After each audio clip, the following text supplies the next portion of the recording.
Item number SCP-003. Object Class Euclid. Special Containment Procedures. SCP-003 is to be maintained at a constant temperature of no less than 35 degrees Celsius, and ideally kept above 100 degrees Celsius. No living multicellular organisms of Category 4 or higher complexity may be allowed to come into contact with SCP-003. In event of total power failure, if SCP-003-1 begins to increase its mass, assigned personnel must engage in skin contact with SCP-003-1. Ideally, personnel may use their body heat to return SCP-003-1 to above the critical temperature. However, skin contact must be maintained even in event of SCP-003 reaching activation temperature, lasting at minimum until SCP-003-1 advances fully to its second growth stage. Personnel who enter SCP-003's containment area must first be examined for body parasites of Category 4 or higher complexity, and sterilized if such organisms are present. All personnel who have come in physical contact with SCP-003-1 are to immediately report for sterilization afterwards. SCP-003-1 must not be removed from SCP-003-2, except in case of emergency procedures detailed above. Any significant change in SCP-003-2's rune activity, to include pattern, frequency, or color, should be reported within 3 hours of occurrence. Cessation of rune activity must be reported immediately. SCP-003-2 must be supplied with power via the source-designated generator 003-9 at all times.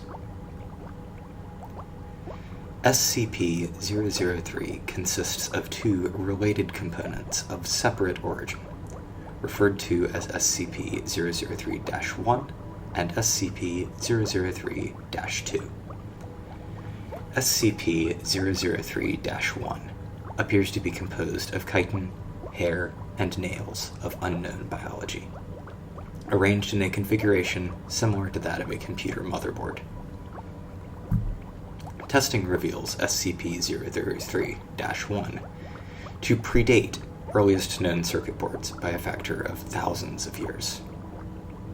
SCP-003-1 is considered sentient, but not actively dangerous except under certain conditions. SCP-003-1 was found on a stone tablet. SCP-003-2, on which it currently resides. The runes on SCP-003-2 are not part of any known language and emit pale, flickering light patterns. SCP-003-2 is controlled by a non-biological internal computer, the contents of which are mostly inaccessible without risk of damaging SCP-003-2. SCP-003-2 is capable of controlled emissions of radiation, including heat, light, and anomalous radiation types. SCP-003-2 contains an internal power source of an anomalous nature, which appears to have been losing power since several centuries before discovery. It is considered probable that SCP-003-2 was created for the purpose of containing SCP-003-1. Partially interpreted data recovered from SCP-003-2 may refer to a past and/or potential future LK-class restructuring event caused by SCP-003-1. SCP-003 was located by remote viewing team SRV-04 Beta. It appears possible that SRV-04 Beta was deliberately contacted by SCP-003-2. Other organizations have also been alerted to SCP-003's existence, possibly by similar means. Despite this activity, SCP-003-2 does not appear to be sentient, based on its lack of reaction to M03 Gloria analysis and procedures. When SCP-003 drops below the temperature of 35 degrees Celsius, both components react. First, SCP-003-1 enters a growth state characterized by an exponential increase in mass.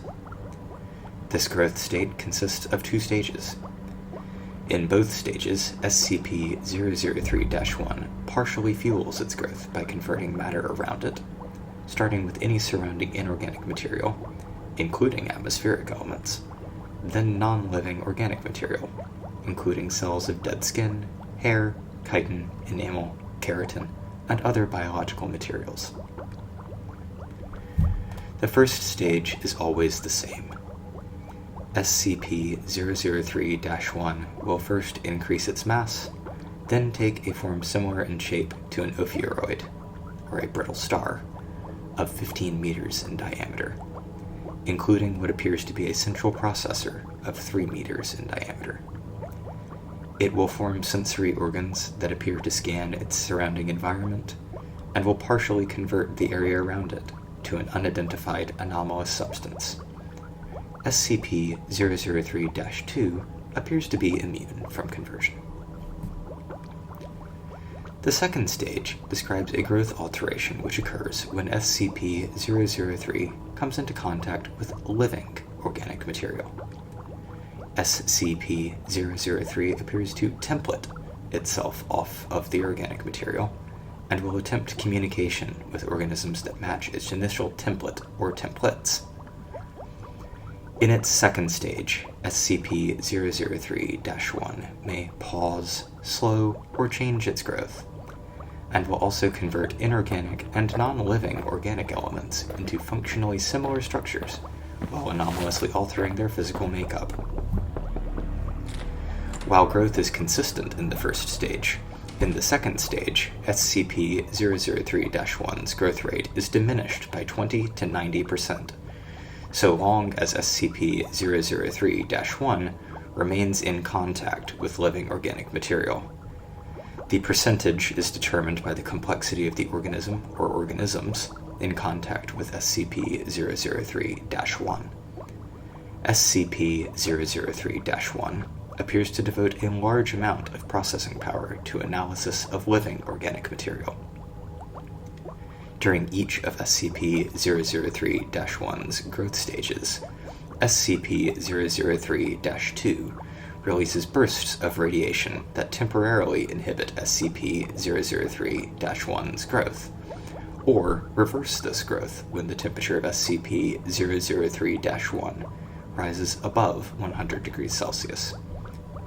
Similar radiation emissions have been replicated or recorded via other anomalous means. SCP-003-1's biology has been the subject of extensive study. Significant elements have been identified similar to SCP-redacted, SCP-1512, and SCP-2756, the latter two of which have no farther confirmed connection with SCP-003-1, and no known connection with each other, and none of which are fully understood. Technically, even less understood than SCP-003, thanks to the extensive cross-disciplinary research on the SCP-003 objects. To date, no convincing analysis has been put forward which satisfactorily explains SCP-003-1's connection to these SCP objects or others, nor its connection to modern technology beyond appearance, and potential mimicry via unknown mechanism. Addendum 003 005-10-1. Acting on information gathered from linguistic analysis of SCP-003-2's runes and comparative data analysis, research team M03-Gloria has managed to establish a link between SCP-003 and data expunged. For analysis of functions, SCP-003-1 must now be considered sentient and is to be kept a minimum of 1 kilometer from data expunged and the resulting byproduct at all times. Addendum 003-2. SCP-003-2's power loss has been exacerbated by the procedures performed by M03-Gloria. On orders of 05-10, M03-Gloria will continue procedures. Addendum 003-3. During M03-Gloria procedures, SCP-003-1 doubled its mass and began rapid structural growth. Temperature was immediately returned to 100 degrees Celsius. Growth and mass increase of SCP-003-1 continued for 9 minutes and 6 seconds, at which time a sustained radiation spike was produced by SCP-003-2. In response, SCP-003-1 returned to its normal state in 3 minutes and 39 seconds. New growth dissolved into a dusty residue, which was collected for analysis. Both SCP-003-1 and SCP-003-2 ceased all detectable activity. SCP-003-2 did not resume activity until connected to external power. SCP-003-2's runes glowed uniformly gray and did not resume normal activity for 3 hours. SCP-003-2 no longer appears to be able to maintain containment area at a temperature above 35 degrees Celsius without external power supplied by generators 003-3 through 9. Addendum 003-4. The procedure detailed in Addendum 003-3 was repeated, and SCP-003-1 again entered a growth state. After 10 minutes and 13 seconds, SCP-003-2 once again produced a sustained radiation spike. SCP-003-1's growth stopped for 36 seconds, then resumed at its previous pace. On quadrupling its mass, SCP-003-1 formed a coherent outer shell and body.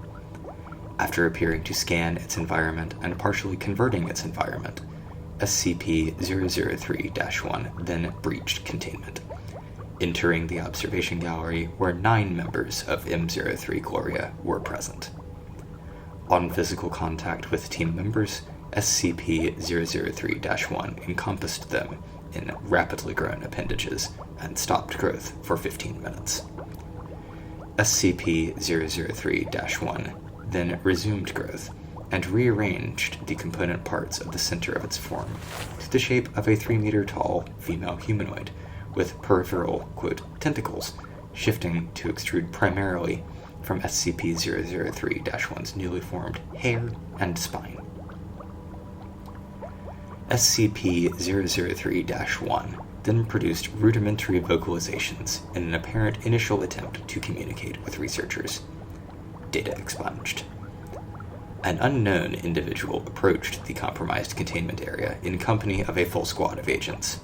The individual claimed to be acting on orders of 05-10 and attempted communications with SCP-003-1. Data expunged. Following this incident, Agent Jackson of M03-Gloria successfully restored power to SCP-003-2 and activated backup generators to return the temperature to 100 degrees Celsius. SCP-003-1 returned to its normal state in 21 minutes and 7 seconds and was successfully recontained without incident. All 9 members of M03-Gloria affected by SCP-003-1 were afterwards found to be physically unharmed, with no residual effects besides psychological trauma. The converted materials of SCP-003's former containment area did not dissolve and are now under analysis. Addendum 003-5. In light of the previous incident, 05-10 was removed from the O5 Council by joint decision of O5 redacted, O5 redacted, and O5 redacted. M03 Gloria procedures have been indefinitely suspended.